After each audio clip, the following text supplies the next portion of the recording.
So it's now sometime after 586 BCE. We don't know exactly when. Nebuchadnezzar is firmly in control of the Babylonian Empire, which stretches between Persia and Egypt. Persia is still strong in its own right, but Egypt is very weak and has been for a while now. Up to now, we've been bouncing back and forth between Jerusalem and Babylon, but that's over now. Judah and Jerusalem have fallen. So the story now shifts entirely to Babylon. There's a substantial community of exiles living in and around Babylon. Some are slaves, but many of the upper classes have become administrators in the Babylonian government. Daniel and his friends, Shadrach, Meshach, and Abednego, which are their Babylonian names, they had Hebrew names that you can find in the book of Daniel, but we know them as Shadrach, Meshach, and Abednego, are some of those who have thrived in the Babylonian culture and who now hold important jobs. So you can bet there are people in government who bitterly resent these Jews rising so quickly, so fast. So let's see what happens in Daniel chapter 3. King Nebuchadnezzar is all about power, and he dominates the world through force. He has a gigantic image of gold set up in the Babylonian province. The story doesn't say, but I would assume this is an image of Nebuchadnezzar himself, but we don't know that for sure. This thing is something like 100 feet tall and 10 feet wide, which is a really bizarre proportion. That's like having a statue as tall as a 10-story building with a footprint about the size of a dining room. So another way to think of it is like 2.5 shipping containers stacked end to end. Not only are the proportions weird, but that's a lot of gold, even if it's only gold plated. So right off the bat, we might suspect that this story may be a little on the exaggerated side.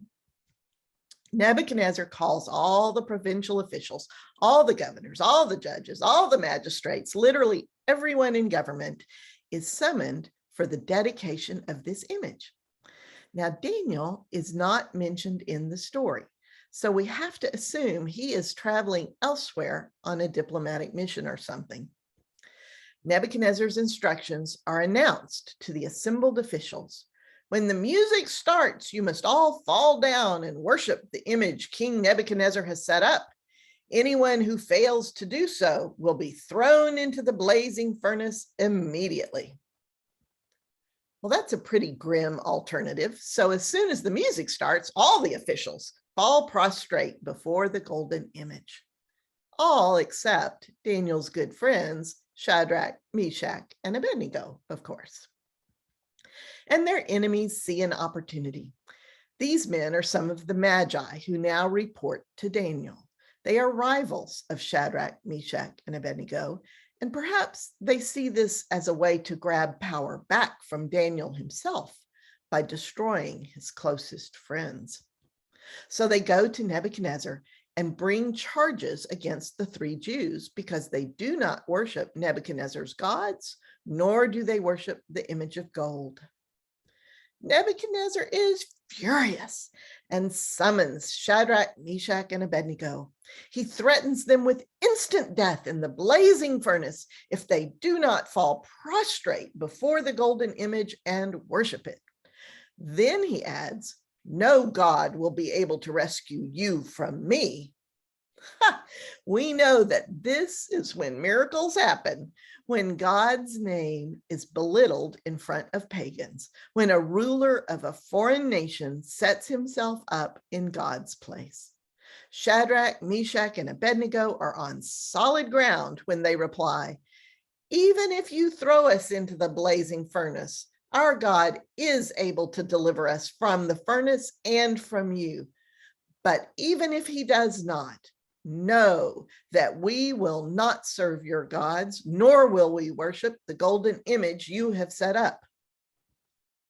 Enraged, King Nebuchadnezzar orders the furnace heated 7 times hotter. He has his strongest soldiers tie up Shadrach, Meshach, and Abednego and throw them into the furnace. The fire is so hot that the soldiers who throw them into the furnace are themselves burned to death. Nebuchadnezzar watches Shadrach, Meshach, and Abednego burn, but suddenly leaps to his feet, crying, "Look, we threw 3 bound men in that furnace, but there are 4 men walking around in there freely, and the 4th looks like a son of the gods." Now, I have no idea what Nebuchadnezzar expects the son of gods to look like, but whatever he sees is enough for him to approach the furnace himself. He calls out, "Shadrach, Meshach, and Abednego, you who serve the Most High, come out." And Shadrach, Meshach, and Abednego step out of the flames. All the officials crowd around them. The 3 men are not burned, their hair is not singed, and they don't even smell like smoke. Nebuchadnezzar announces, "Blessed is the God of Shadrach, Meshach, and Abednego, who has sent his angel to rescue them." Now, I want to pause here to note that this is the only time we've run across any story that specifically links the idea of sons of gods to angels.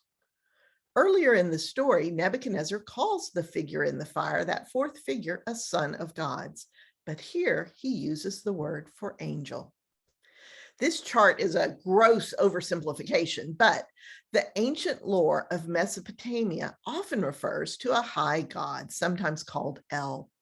And the stories are often set in a sort of heavenly scene in which the high god discusses the fate of mortals with a council of lesser gods. We've seen that cultural overlay many times in our studies, most recently in the 1st chapter of Job, right? And we know that the Israelites were born into that culture and that they've had a terribly hard time adjusting to the idea of monotheism. Having only one God who does not recognize any lesser gods and has only angels to do his bidding is a huge theological shift, and it's one the Israelites do not make quickly. Their stories did, of course, feature Yahweh and the angels, but they kept trying to add Baal and Ashtoreth and all the pantheon of lesser gods known in the region. But here in the story of Shadrach, Meshach, and Abednego, we can actually see the linguistic and theological shift taking place in the words of whomever wrote this story down. Nebuchadnezzar first refers to the 4th being in the fire as the son of gods, which is the Mesopotamian Canaanite view.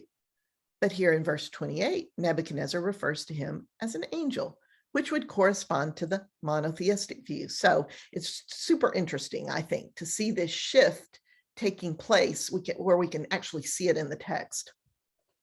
Nebuchadnezzar continues, "These men trusted God and were willing to give up their lives rather than serve or worship any other god, and they were rescued. No other god can save in this way. Therefore, I decree that anyone who speaks against the God of Shadrach, Meshach, and Abednego will be cut into pieces and their homes destroyed." Pretty typical dealing with things in this culture, right? And he proceeds to give Shadrach, Meshach, and Abednego promotions in the province of Babylon. So you can imagine the stories Daniel hears whenever he returns. According to chapter 4, King Nebuchadnezzar sends enthusiastic letters throughout his whole empire about the Most High God and the many miracles God has done for him. So the stakes are pretty high when things start to go wrong for King Nebuchadnezzar. It all starts with a dream. The dream terrifies Nebuchadnezzar, and he calls in all his magi, the diviners and astrologers and wizards and magicians, but they cannot interpret his dream. Finally, Daniel arrives. Now, Nebuchadnezzar calls him Belteshazzar, which the story says is the name of Nebuchadnezzar's god, which actually makes no sense unless Nebuchadnezzar has flipped back over to worshiping other gods, right? This is another signal that these stories may have been cobbled together from separate sources and loosely edited together to form a narrative. In this story, Nebuchadnezzar says that Daniel has, quote, the spirit of the gods in him. So he recognizes Daniel's anointing, but apparently attributes it to a pantheon of gods. Nevertheless, he tells Daniel his dream. In my dream, I saw a huge tree, so huge it could be seen all over the world. Its leaves were beautiful, and it provided shelter to all the creatures of the world and all the birds of the air. It had much fruit, that all were fed abundantly. And as I was lying in bed, a watcher, a holy one, came down from heaven and said, "Chop down that tree, cut off its branches, strip off its leaves, and scatter its fruits. Let the animals and birds flee, but bind its stump and its roots with iron and bronze. Leave them in the ground and do not destroy the grass of the field." Then the imagery, at least in the language Nebuchadnezzar uses, changes from that of a tree to that of a man. He tells Daniel that the watcher from heaven said, "Let him be wet with the dew of heaven, and let him live among the plants and the animals and graze on the grass. Let his mind no longer be that of a man, but be that of an animal until 7 times have passed.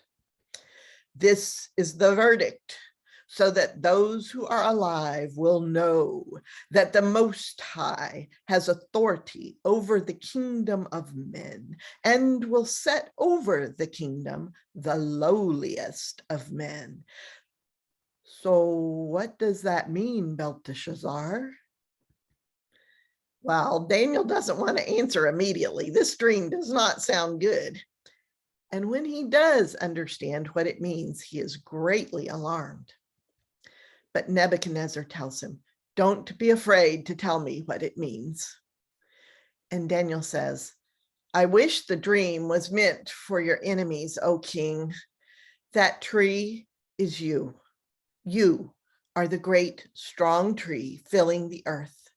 You will be the one cut down. You will live like a wild animal, soaked by the dew of heaven and eating grass like an ox.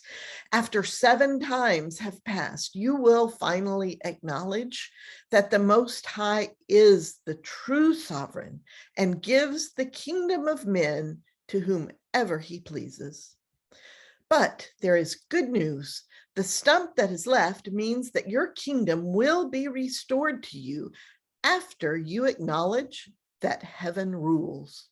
So do it now. Repent now. Be merciful to the poor, and perhaps you will prosper."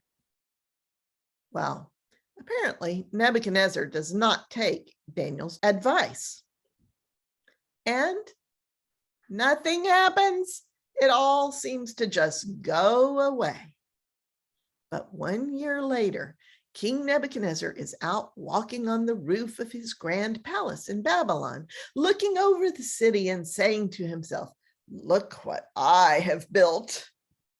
And even as the words are still on his lips, a voice from heaven says, "Your authority is now stripped away from you, King Nebuchadnezzar. You will be driven away to live among the wild animals and eat grass like an ox. 7 times will pass before you know that it is the Most High who is sovereign over the kingdom of men, not you.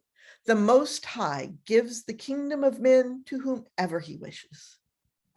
And so it happens. Nebuchadnezzar apparently falls seriously, mentally ill. He is driven away from his palace and lives in the wild. His hair grows long and he is drenched with the dew of heaven. His fingernails become long and curved like the claws of a bird. Then, at the end of chapter 4, Nebuchadnezzar tells us in his own words the miracle that happens next. He says, I raised my eyes to heaven, and my sanity was restored. And then I gave honor and glory and praise to the Most High. God's dominion is forever. All of us are as nothing compared to him. He does as he pleases with people and with the army of heaven. No one can hold him back or challenge him. And when I realized that, and my sanity returned, my kingdom was restored to me, and I became greater than ever before. And now I, Nebuchadnezzar, give praise and honor and glory to the King of heaven, for he can humble the proud. His works are truth, and his ways are justice. Now that's quite a story, and I have to tell you, there is no corroboration whatsoever in the historical records of a gap in Nebuchadnezzar's reign. On the other hand, we don't have a ton of records from back then, and this is the sort of thing that might have been swept under a rug if it had happened. Even Josephus, the Jewish historian writing around the time of Jesus, felt like this story needed a disclaimer. At the end of his version of the story, he says, but no one blame me for writing down everything of this nature as I find it in our ancient books. For as to that matter, I have plainly assured those that think me defective on any such point or complain of my management, and have told them, in the beginning of this history, I intended to do no more than translate the Hebrew books into the Greek language and promise them to explain those facts without adding anything to them of my own or taking anything away from them. Now, this disclaimer cracks me up, coming as it does from a historian famous for his exaggerations and embellishments and biases. But these stories today do seem somehow different from the ones we've been studying so far. There's a different flavor there, right? So now we're going to jump forward in time. This is the last we hear of Nebuchadnezzar, and the Bible completely skips over the rest of the kings of Babylon. But we need to know who they are so we can understand what comes next. Early on, Nebuchadnezzar married the daughter of the king of the Medes. You'll remember them as being longtime staunch allies of the Babylonians, and he surely had other wives as well. It is interesting that in Jeremiah 27:7, Jeremiah prophesied to Zedekiah, that was King Zedekiah, that many nations would serve Nebuchadnezzar and his son and his grandson until, quote, the time for his land comes. I added that quote in there. So that implies the Babylonian Empire falls after the reign of Nebuchadnezzar's grandson. Nebuchadnezzar has at least 6 sons and several daughters, but he does not leave a clear heir when he dies. And it is one of the younger sons who seizes the throne. His name is Evil-Merodach, and he only lasts 2 years before he's killed in a rebellion. But while he is king, he releases Judah's former king, Jehoiakim, from prison. 2 Kings 25:27 and Jeremiah 52:31 both have identical passages that say Evil-Merodach speaks kindly to the former king Jehoiakim and sets his throne above that of all the other kings who are held captive in the Babylonian court. And Jehoiakim of Judah eats his meals in the king's presence the rest of his days and receives a regular allowance for life. So after the coup, Nebuchadnezzar's son-in-law, Neriglissar, takes the throne. Before that, he was probably just a high-ranking official and may be the one of a similar name who was present at the fall of Jerusalem and is mentioned in Jeremiah 39:3.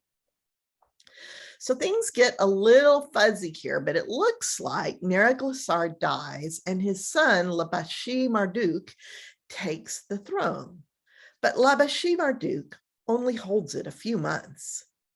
He is assassinated in 556 BCE by an Assyrian guy named Belshazzar, not to be confused with Belteshazzar, which was Daniel's name. This is Belshazzar with no T in the middle, who is the son of a fairly elderly man named Nabonidus. I'm going to pronounce it that way, Nabonidus. That's probably wrong. Based on Jeremiah's prophecy saying that Babylon's time would come to an end after Nebuchadnezzar's grandson reigns, we would expect Nabonidus's reign to signal the end of the Babylonian Empire. So let's see what happens. About 3 years into his reign, Nabonidus inexplicably leaves Babylon and leaves his son Belshazzar to serve as regent. Nabonidus is gone for 10 years. We know this from history. The stuff I'm showing you here on this screen is not stuff in the Bible. This is from history. So although we have detailed historical accounts of what Nabonidus was up to all that time, he certainly was not interested in governing the Babylonian Empire. Some scholars believe the story we just read in Daniel 4, where Nebuchadnezzar has a long period of mental illness, may have found its source in Nabonidus's very weird absence. He does eventually come back, but he seems to be viewed with suspicion ever after. So I personally think that the Nebuchadnezzar in that story we just read is Nabonidus, that Nebuchadnezzar was being used in that story as a term for the king of Babylon. We've seen that before in our studies of Israel. So I personally think this is the source of that particular story. So now realize that the specifics and the dates and even the players in these world empires are fuzzy. We have conflicting accounts from various sources. So I'm about to give you, a broad outline that will serve for the purposes of the biblical story. But remember to hold the details loosely. It's kind of like picking your way across a stream using stepping stones. We each might select a different set of stones, but they're directionally correct.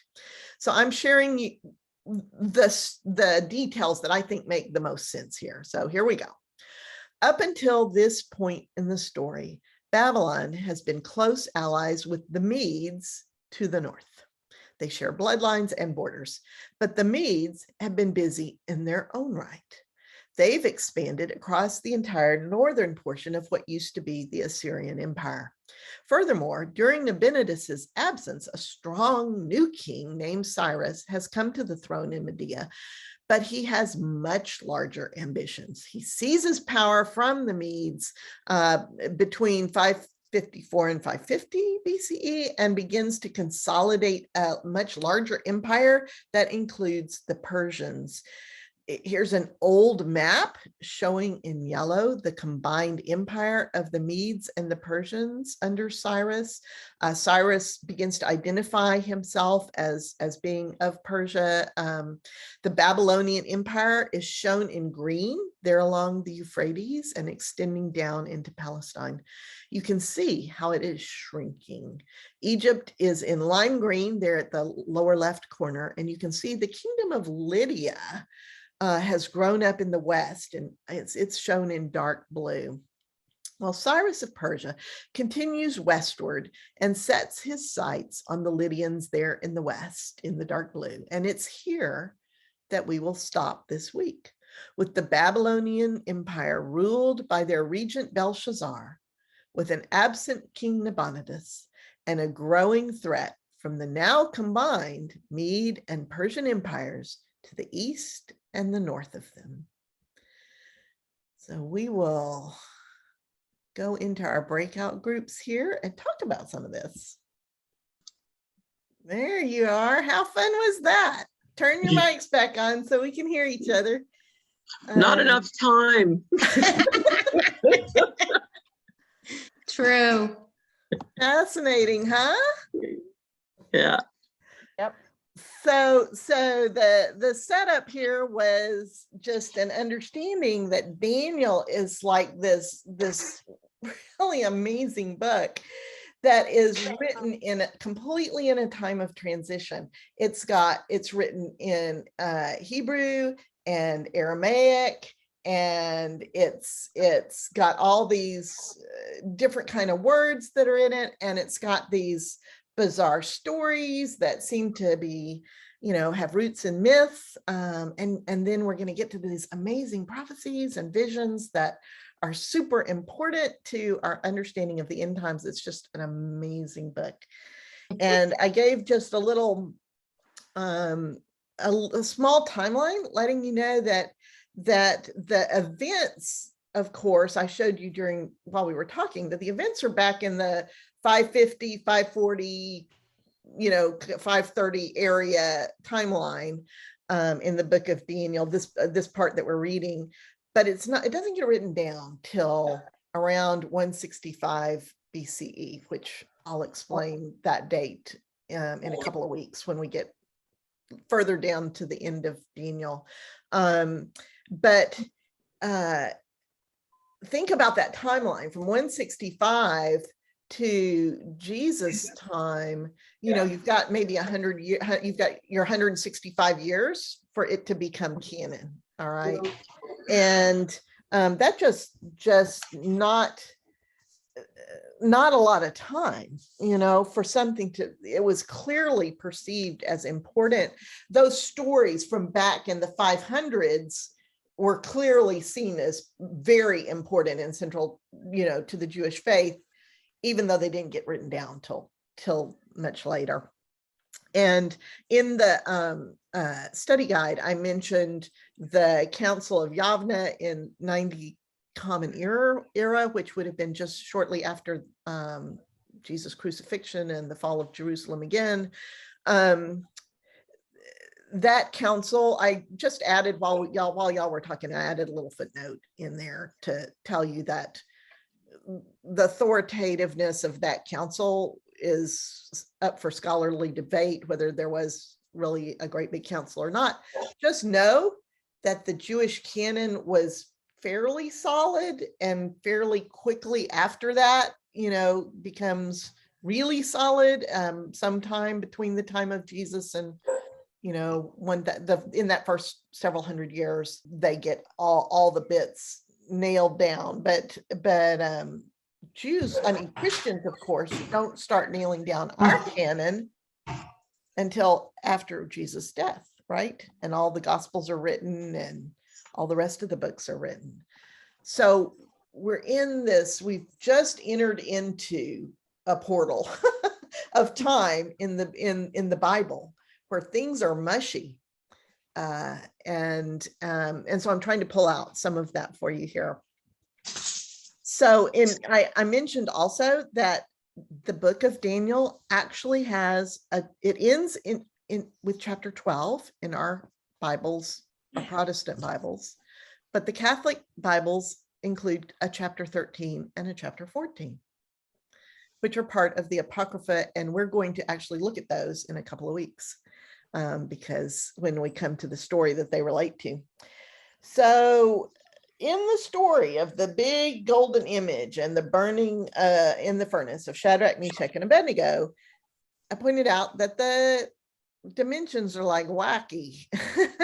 and how can it be gold and all and I pointed out that Babel, the word Babel, is Babylon in Hebrew, and we already have a story of an extremely tall building back in the early etiologies that described the building of an extremely tall building, and God scrambled everybody's languages, and that was the explanation of everybody having a different language.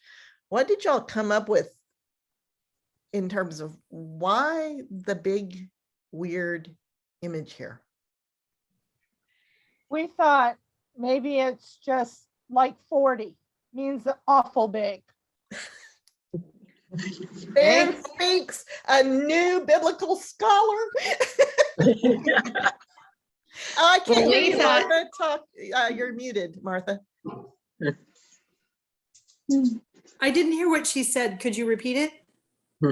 Just that it's like the number 40. It just means it's very, very big. It doesn't mean that it's 10 stories high. Yeah. Right. Yeah. Yeah. And Well, we talked about how both of those stories showed how man was trying to become equal with God. yes. That was their purpose, is why they tried to, build something big, is Yes. because they were trying to show that they were equal to God. That was our thought, or one of our thoughts. We had several. Yeah, and I was sitting here thinking in my little group by myself, I was thinking that it that it might also have to do with Babylon seeing itself as the center of the universe in both of those stories. So Mhm. I just found it very interesting. There's no right answer. Well, the cathedrals, are built and you can see the spire of this beautiful church in this little tiny town where I'm from for miles away. It draws people's attention. So there's just a practical reason for making them really large. Yes. But they are, it requires a huge amount of resources, time, effort, and money to do that sort of a thing. Power. And when you The statement control, of power. yep. Mhm. Yeah, good thoughts. Okay, so question 2. Why do you think there's a fourth figure in the fire, the one called Son of Gods or an angel? Wouldn't it have been enough for Nebuchadnezzar to have seen 3 figures walking around in the furnace? Marlene. Oh, sorry, I was waving at Julia, but Those two? I made a note from our discussion that Nebuchadnezzar would have expected to see only 3 figures, even if they hadn't collapsed and burst into flames, but that the presence of this 4th figure would have caught his attention, and that Shadrach, Meshach, and Abednego had said, our God will, if our God protects us, we will survive and your fire can't destroy us. And this 4th image that looked like a son of the gods or an angel would have been very different and would have caught his attention. Mhm. Erica had a great idea on that. Yeah, we were saying that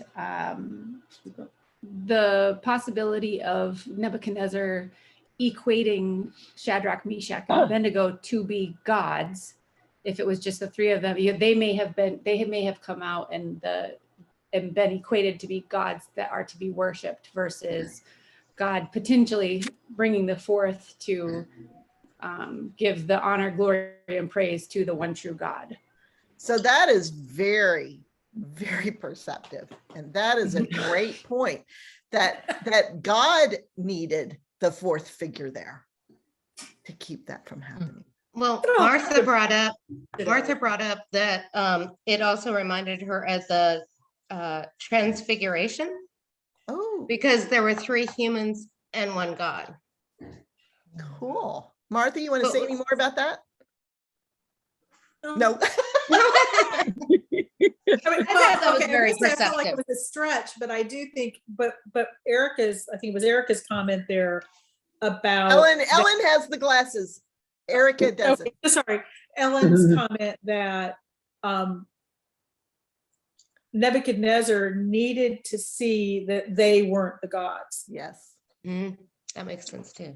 Yes, I think that's very perceptive. You guys are so good. You're on a roll today. Okay, number 3, the Catholic Bible also includes 2 prayers. They're gorgeous prayers of praise and blessing that are interspersed in this story. Both of them are attributed to these three young men while they're inside the furnace. The first is called the Prayer of Azariah, which was Abednego's Hebrew name. And the second is called the Song of the Three Young Men. Now, they are excluded from the Hebrew Bible, from the Jewish version of Daniel, because these prayers are written in Greek. Okay, so we've got Daniel that has Hebrew, Aramaic, and Greek in it, which is, I think, amazing. It is just such a diamond in the Bible.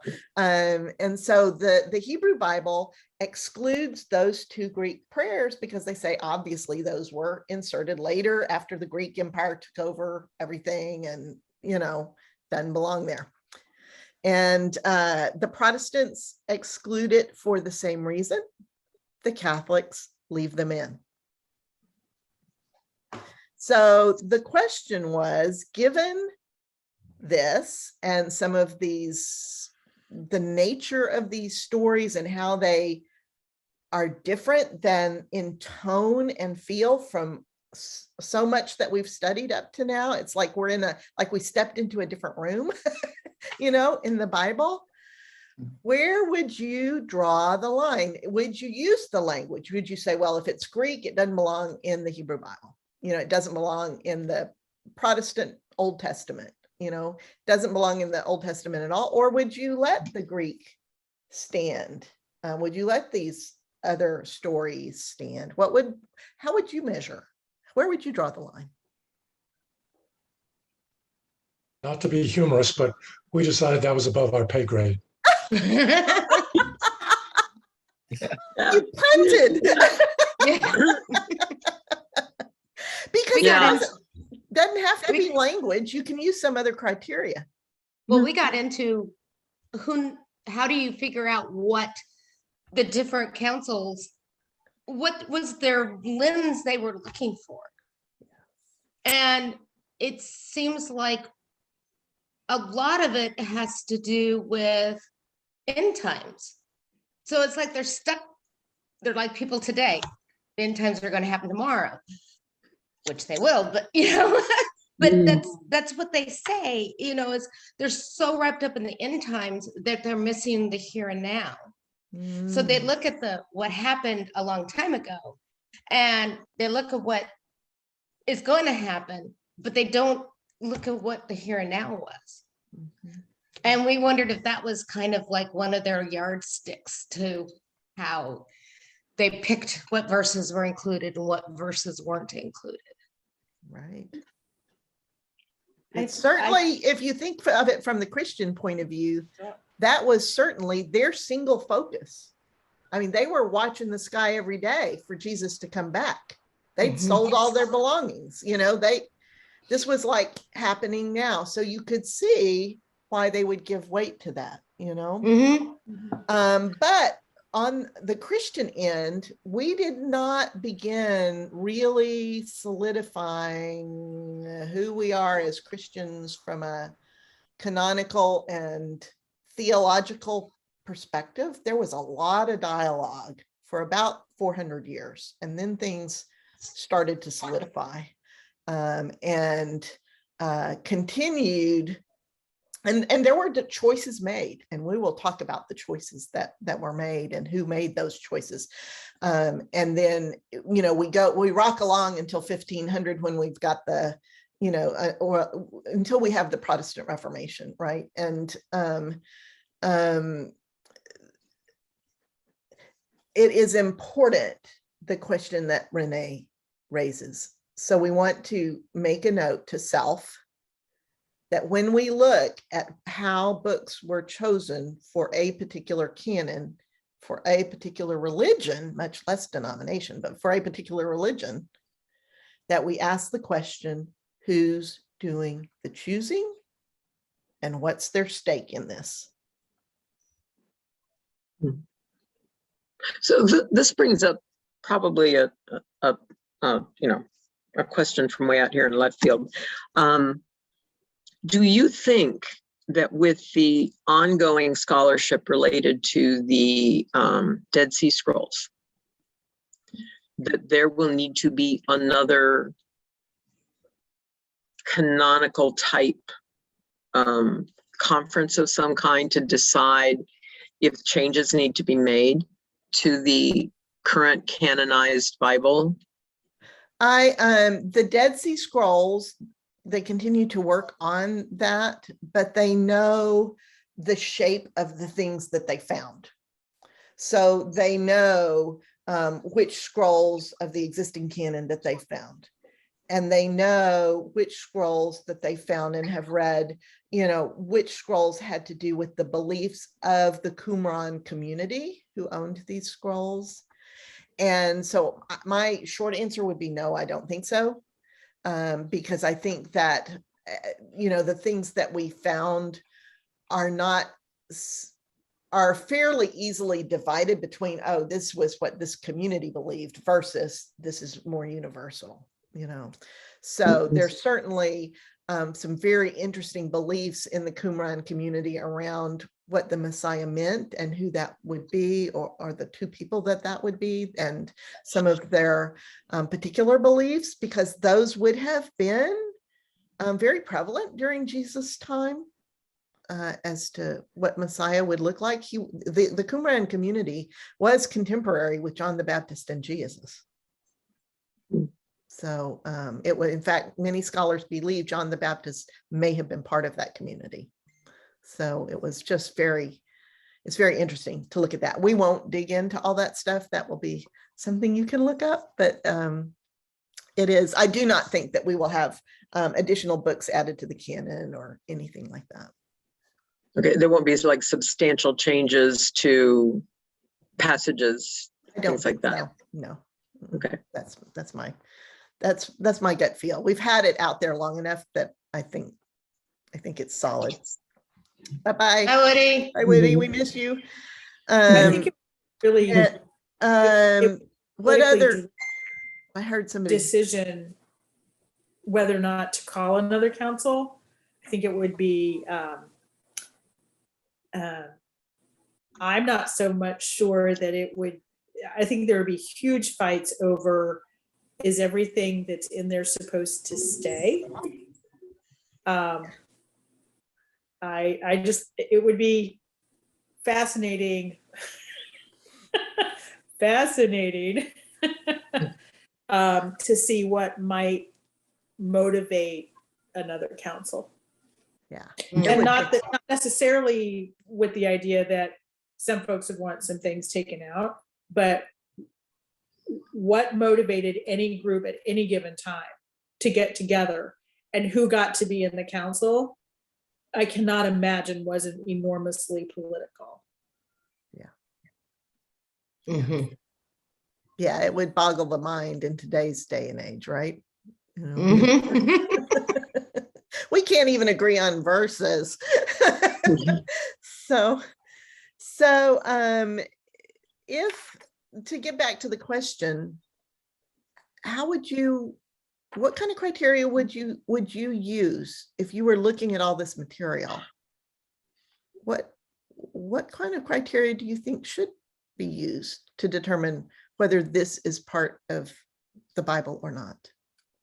I was saying my preference would be that people were eyewitnesses to whatever the event was, and that it was written down fairly shortly after the event happened. But we were saying in our group, we had 5 of us in our group, and if we all witnessed the same event and all wrote it down, we have different lenses, we have different trauma, we have different perspective, we have various religious culture, religious upbringing already.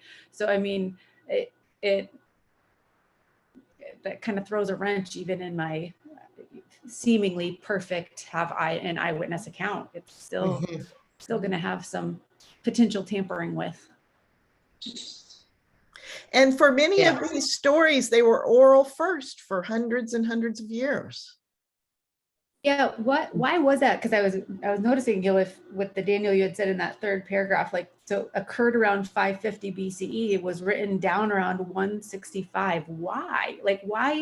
Why so long before finally somebody was like, maybe we should write this down? Or was it written down by others and this was like the official? Right. We are on the tail end what we have, we're just saying this version of the story that we have is from about this time period because we can see details from around that time in this story, Mhm. We don't have all the iterations and we don't know at what point it started being written down. Education was a thing back there. People did not write, they went to scribes to have documents written for them and read for them. So there was a big oral tradition, and it is still important in the Jewish rabbi training now to memorize ginormous chunks, of it's still a thing. So any other comments on this part? Well, what criteria would the people who canonized the Hebrew Bible, do we know what criteria they used in that process? They were looking, I don't know, we don't know, the thought process or anything, but except that we know that they rejected things that were written in Greek. And it wasn't because it was just by virtue of the fact that Greek was not a common language. Right. So that part that was rejected in Greek wasn't something that had been translated into Greek. It was Greek added on to the Hebrew. Exactly. Okay. Okay. Exactly. How much of the Old Testament besides Daniel actually is looking toward the end times? And if the answer to that is not a whole lot, then why did this book get The included? answer is that a lot of the Old Testament looks to the end times in the prophets, and they have a very clear, they all got the same message. It's as if they were following a template. It's like, there's going to be this terrible time, of war and destruction and apostasy and people falling away, and everything's going to be so bad, be like before Noah, and then there's going to be the day of the Lord, and the Lord is going to come, and the mountains are going to melt, the stars are going to fall from the sky. It's going to be a day of reckoning. And then So all about that when the Messiah comes, it is the day of reckoning. it is the day of reckoning. And then the Messiah is there, and there is a government set up in Jerusalem, in Israel specifically, to rule God's people, Israel, with justice and righteousness forever, and this kingdom will never end. And all the other kingdoms of the world will stream to Mount Zion. All the Jews, all God's people will be gathered from all the ends of the earth. People will bring them from other nations, even if they have to put them on stretchers and carry them to Jerusalem. And so the dimensions of this Jerusalem city are huge, and they can't physically work unless it's after the day of the Lord and the mountains have been leveled, because there's no space that big over there, because it's still going to be on a mountain. It's like Mount Zion is like going to be this great big humongous thing. And so, and then God will dwell there.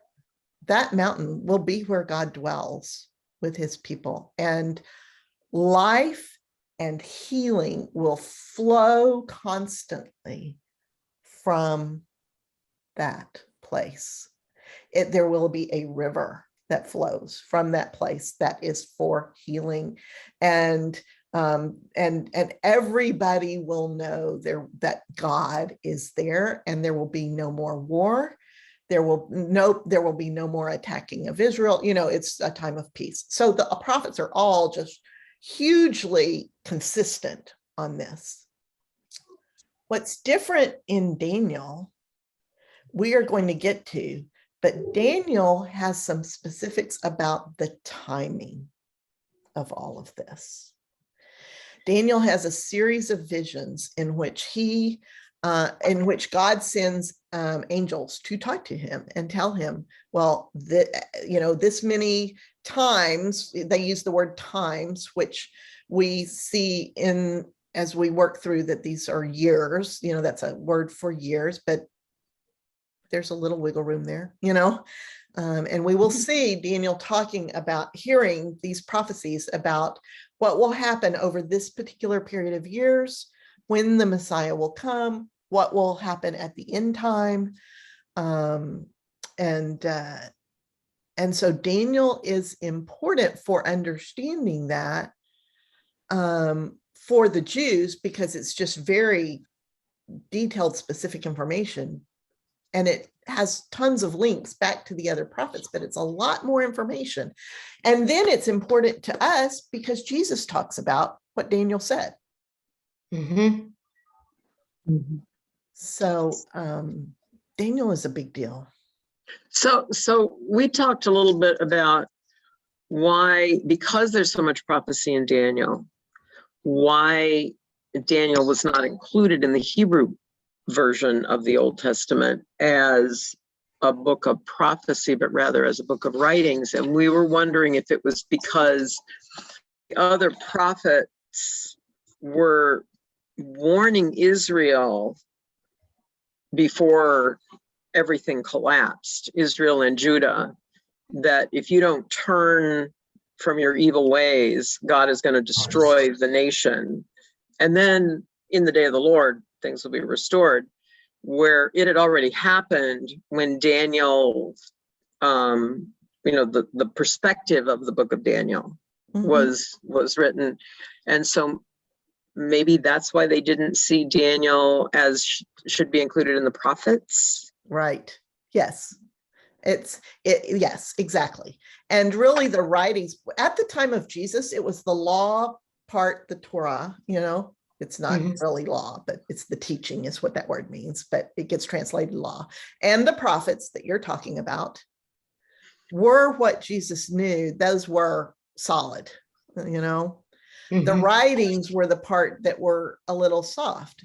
And the writings include the Psalms, the Proverbs, the, Ecclesiastes, the First and Second Chronicles, which are a repeat pretty much of First and Second Kings, that are Second Kings anyway, and as some of the history books, Ezra, Nehemiah, Esther, Daniel. These are the horses of a different color that are not, encapsulated in the mainline story of God, the Hebrew people, and his prophets that he sent up to the fall of Jerusalem, who then predicted what God and the Messiah, coming. So that the law and the prophets are a self-encapsulated story.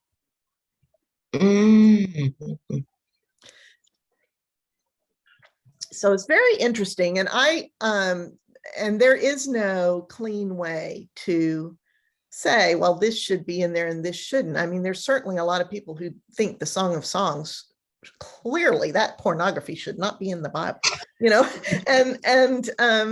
so and there's a lot of scholarly debate about Daniel because of its unusual nature.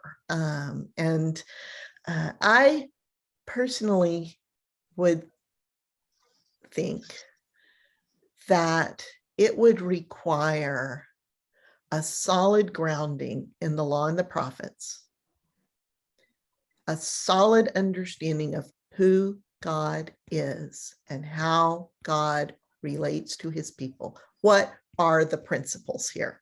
Which if you've studied the law and the prophets, you could list them down,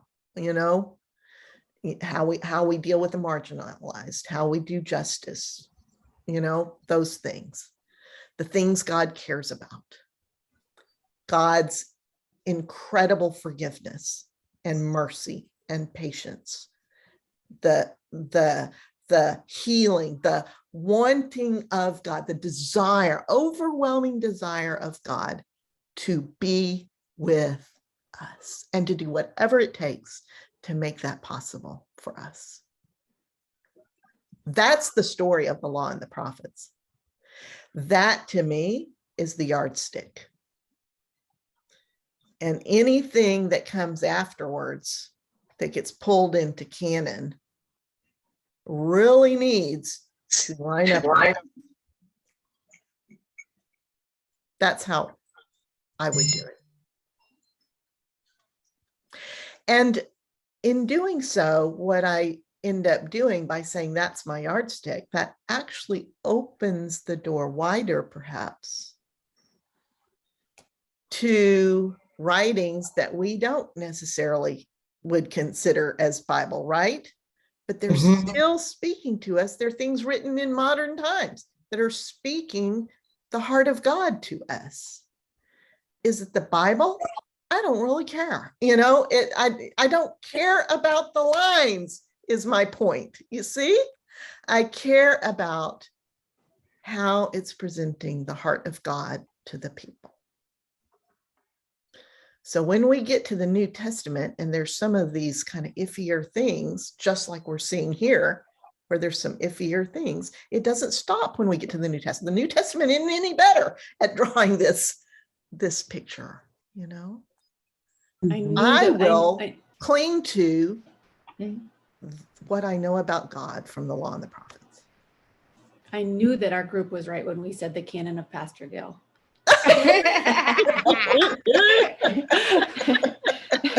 I just tease it. I'm teasing. I know, but No, that's that- why I that- think doing this study is so important. Because without knowing this, you can easily get lost. Yeah. I love that too. I think that I like how you said it opens the door. You know, I think that there are so many ways that God continues to want to bring us those principles and remind us and and, you know, continue to, you know, engulf us in his love to be able to then, you know, kind of shine and exude that out, whatever that looks like. But I really appreciate that. It makes me not so tight.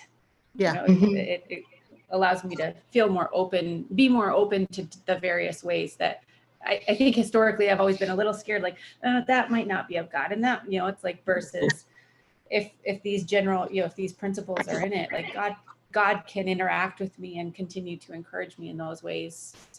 Not that the Bible's not important. I'm not saying that, but in many other ways as well that can come directly from him. It stabilizes you and grounds you and roots you in the Bible, but it does not bury your feet in concrete. Yeah, it seems like in many churches that I have been in, especially when I was growing up, there was this huge emphasis put on, and I can't even remember where this reference is in the Bible, but about not adding one jot or tittle. That's in, yes. Jesus said that, you know, I didn't come to add to delete a jot or a tittle from the law. He's talking about those verbal markings that I showed you. And in Revelation, right? And in Revelation, anybody who adds a word or subtracts a word, you know, it's cursed forever kind of thing. Yeah, and it's sort of it's so constricting then, like you were saying, Ellen, the inability to see modern revelation to modern teachers and scholars and preachers and even everyday people who have this overwhelming sense of how to express the love and compassion and desire for relationship that God has for us.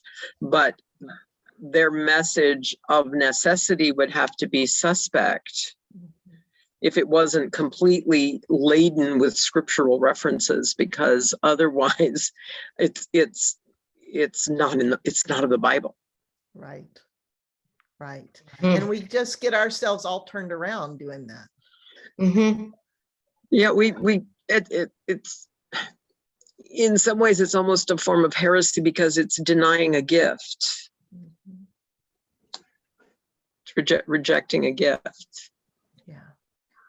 It's a conundrum. It bears thought. I know. I was told once by a pastor or as a part of a sermon is that God has revealed himself fully in the Bible, and there's nothing else for him to add.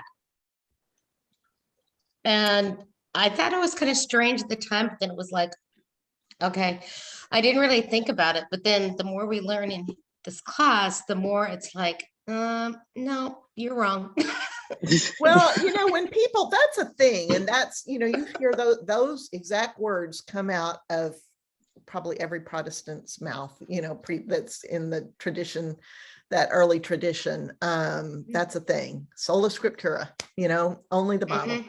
And, but my response to that, aside from just common sense, folks, and aside from what we're talking about here, is the passage in Romans 1 where God said, I sent you the witness of creation.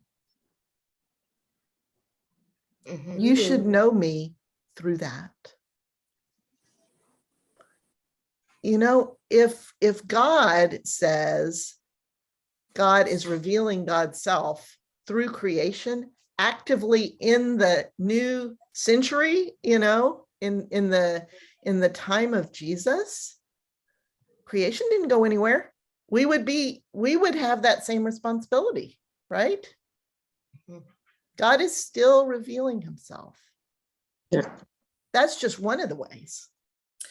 Well, and since we're a Trinitarian community, I think we give short shrift to the Holy Spirit. The Yeah. Holy Spirit isn't contained in a book. Yes. Yeah. That's not the being of Right. the Holy Spirit. And that was Jesus's message to Nicodemus, right? It was, you got to be born again. The Holy Spirit blows where it will. I love that. I love that quote. I think it's the UCC that has it, says God is still speaking. Mm. I love that. I think as long as there are people, God wants to dwell with us and have relationship with us. And you can't have relationship if you're just mediated through this ancient text. That makes no sense. You guys know how much I love the Bible and what a source of life it is for me. I agree with Jesus. I am not here to take one jot or tittle away, It's just, I also am not going to let it be a baseball bat or a chain to bind you. So we're going to. Do you think that this locking in, like we've been talking about, comes out of a sense of fear because people are afraid of the slippery slope or of stepping into heresy or something, and there's so much fear around that they don't dare suggest that there might be other people who are speaking God's truth into this that are consistent with what we see of the nature of God in the Bible?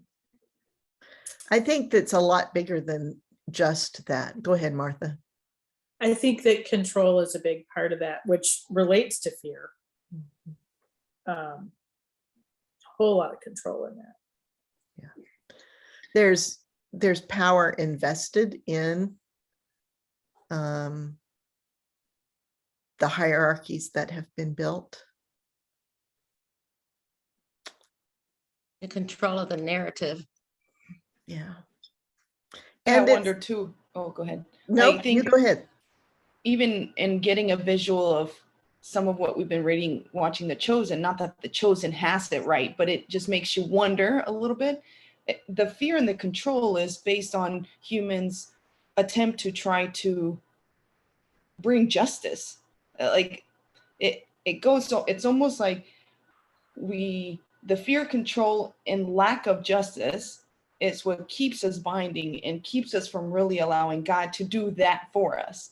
So we're afraid, like, he's not big enough to bring justice. Therefore, I have to control and I have to Ah, take it upon myself. So that's kind of what I'm starting to wonder, even as I just watched the couple of episodes of The Chosen, where the disciples are so bent on, we are the people who have essentially been discriminated and been rejected and abandoned, and now he is here to start this war for us because we've been waiting for it. But they, we obviously see it from a different perspective because we weren't there, but that's exactly what we're doing. Like, we are trying to control, to try to bring justice that we can't see or experience. we're trying to make God's promises happen rather than let Yes. God do it. And it is a form not only of pride and control, it is a form of putting ourselves in God's place, which is by definition idolatry. Which goes back to It's- today's it's story with the 10 statue. stories high. That's right. Exactly. Solid 10 stories high. Martha? So I've been thinking about, sola scriptura, and thinking about people are oftentimes offered the opportunity to share their testimony. So, I'll leave. and that testimony is about how God is moving in a particular person's life today. Okay. And I wanted to mention that, Okay. and I wanted to mention the church that I've joined up here. In the bulletin, the scripture readings, the section header for that is called Ancient Testimony, and then it lists whatever the scripture is Oh, going to cool. be. The preaching is the contemporary testimony, Cool. and then the title of whatever the sermon is that day. And I thought, in light of our conversation today, I thought that was really interesting, something I had noticed that recently is their tradition in that church. Yes. And we have a personal testimony, as you mentioned, so, and we need to hear and believe each other's testemony. So, And why would God stop moving? Why would God Right, stop moving? right? God, right?